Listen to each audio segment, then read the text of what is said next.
5월 25일 오늘의 코인 뉴스 탑5를 알려드리겠습니다. 첫 번째 뉴스. 미국 장기 국채 금리 급등, 글로벌 자산시장 긴장 고조. 미국 장기 국채 금리가 2026년 5월 들어 가파르게 오르면서 주식, 부동산, 채권, 환율까지 전 세계 자산시장이 다시 긴장하고 있다. 최근 시장이 주목하는 지점은 미국 국채 금리가 단순한 채권 수익률을 넘어 글로벌 자산 가격의 기준점 역할을 한다는 데 있다. 이란 전쟁에 따른 지정학적 불안과 유가 급등이 물가 상승 우려를 자극하자 30년 만기 미국 국채 금리는 한때 19년 만에 처음으로 5.20%까지 올랐고 10년 만기 미국 국채 금리도 4.7% 안팎까지 뛰었다. 장기 금리는 앞으로의 물가와 성장, 통화정책 전망이 함께 반영되는 지표인 만큼 금융시장은 이를 매우 민감하게 받아들인다. 이런 흐름은 역사적으로도 낯설지 않다. 1970년대에는 4차 중동 전쟁과 석유 파동으로 세계 물가가 급등했고 이를 잡기 위해 폴 볼커 당시 미국 연방준비제도 의장이 기준금리를 연 20%대까지 끌어올리면서 미국 국채금리도 15%를 넘나들었다.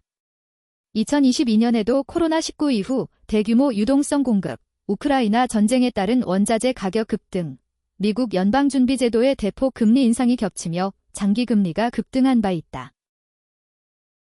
두 번째 뉴스. 미 CABNC, 바이낸스 코인 BNB 28% 급락에 1억 5,980만 달러 손실, 경영진 교체 10X 소송까지.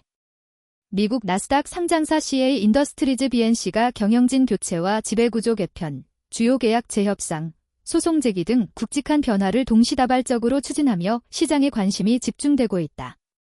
최근 실적 부진과 디지털 자산 평가 손실이 겹친 가운데 지배구조 강화와 주주가치 제고를 앞세운 구조 재편이 본격화되는 모습이다. 회사는 2026 회계연도 3분기 실적에서 약 1억 660만 달러 순손실과 주당 순이익 EPS-2.00달러를 기록했다고 밝혔다.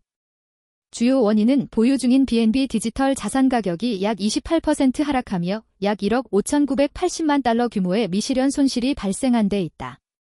이에 따라 시장에서는 CA 인더스트리즈의 디지털 자산 전략에 대한 변동성 리스크가 재부각되고 있다. 경영진 변화도 이어졌다. 데이비드 남다르 데이비드 램다어 최고 경영자 CEO는 2026년 8월 31일까지 퇴임할 예정이며 토니 맥도날드는 5월 6일부로 사장 및 이사회에서 물러났다.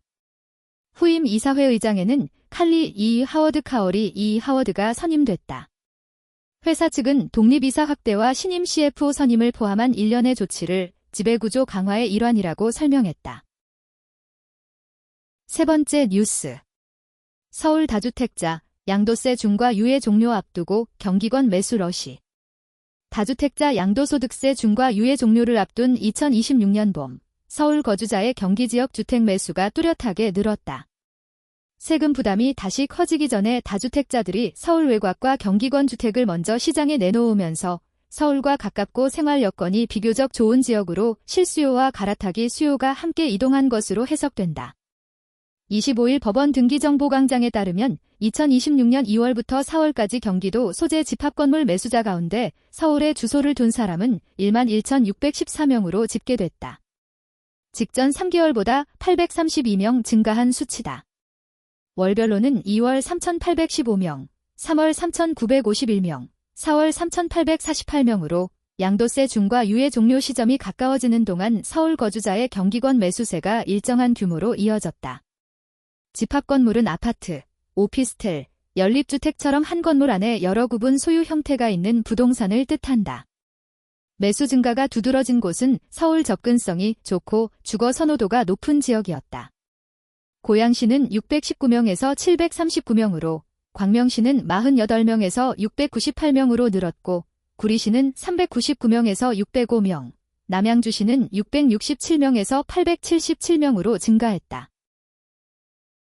네 번째 뉴스. 삼성전자 SK하이닉스 주가 2배 추종 레버리지 상품 국내 상장, 금융당국 주시. 국내 반도체 대표주인 삼성전자와 SK하이닉스의 하루주가 움직임을 2배로 따라가는 단일 종목 레버리지 상품이 5월 27일 한국거래소에 상장되면서 금융당국이 제도 도입과 투자자 보호 사이의 균형을 맞추는 데 촉각을 곤두세우고 있다. 25일 금융당국에 따르면 이번에 출시되는 상품은 삼성전자와 SK하이닉스를 기초자산으로 삼아 일간 수익률의 상승과 하락을 각각 2배 수준으로 추종하도록 설계됐다. 일반적인 상장지수 펀드와 달리 여러 종목에 나눠 투자하는 분산형 구조가 아니라 특정 종목 하나의 등락에 직접 연동되는 방식이어서 시장이 크게 흔들리면 수익과 손실 모두 빠르게 커질 수 있다. 당국이 이 상품을 허용한 배경에는 해외 시장에 이미 비슷한 구조의 상품이 거래되고 있고 공격적인 투자 성향의 개인 자금이 외국 증시로 빠져나가는 흐름을 국내 시장 안으로 일부 흡수할 필요가 있다는 판단이 깔려 있다. 다만 출시를 앞둔 분위기는 기대보다 경계 쪽에 가깝다. 최근 삼성전자와 SK하이닉스 주가의 하루 변동폭이 작지 않은 상황에서 레버리지 구조가 더해지면 투자 경험이 부족한 개인이 손실 위험을 과소평가할 수 있기 때문이다. 5번째 뉴스. 유가 5% 급락, 미-이란 협상 진전에 공급 우려 완화. 블록미디어 명정선 기자 국제유가가 미국과 이란의 휴전 협상 진전 소식에 급락했다.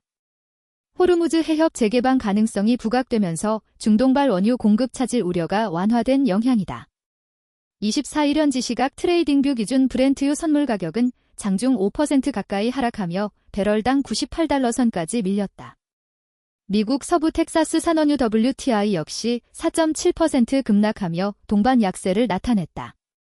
시장에서는 미국과 이란이 호르무즈 해협 재개방과 휴전안에 원칙적으로 합의했다는 보도가 나오자 그동안 반영됐던 지정학적 리스크 프리미엄이 빠르게 축소되는 분위기다. 앞서 뉴욕타임스 NYT는 미국과 이란이 적대 행위를 중단하고 호르무즈 해협을 재개방하는 방향에 원칙적으로 합의했다고 보도했다. 다만 최종 합의안은 아직 체결되지 않았으며 트럼프 대통령과 이란 최고 지도자의 승인이 남아있는 상태다. 트럼프 대통령은 이날 협상은 건설적으로 진행되고 있다 하면서도 대표단에 서두르지 말라고 지시했다고 밝혔다. 미국은 최종 합의 전까지 이란 항구 봉쇄 조치를 유지할 방침이다. 호르무즈 해협은 전 세계 원유와 천연가스 공급량의 약 20%가 통과하는 핵심 에너지 수송로다. 이상 오늘의 코인 뉴스 탑5였습니다. 감사합니다.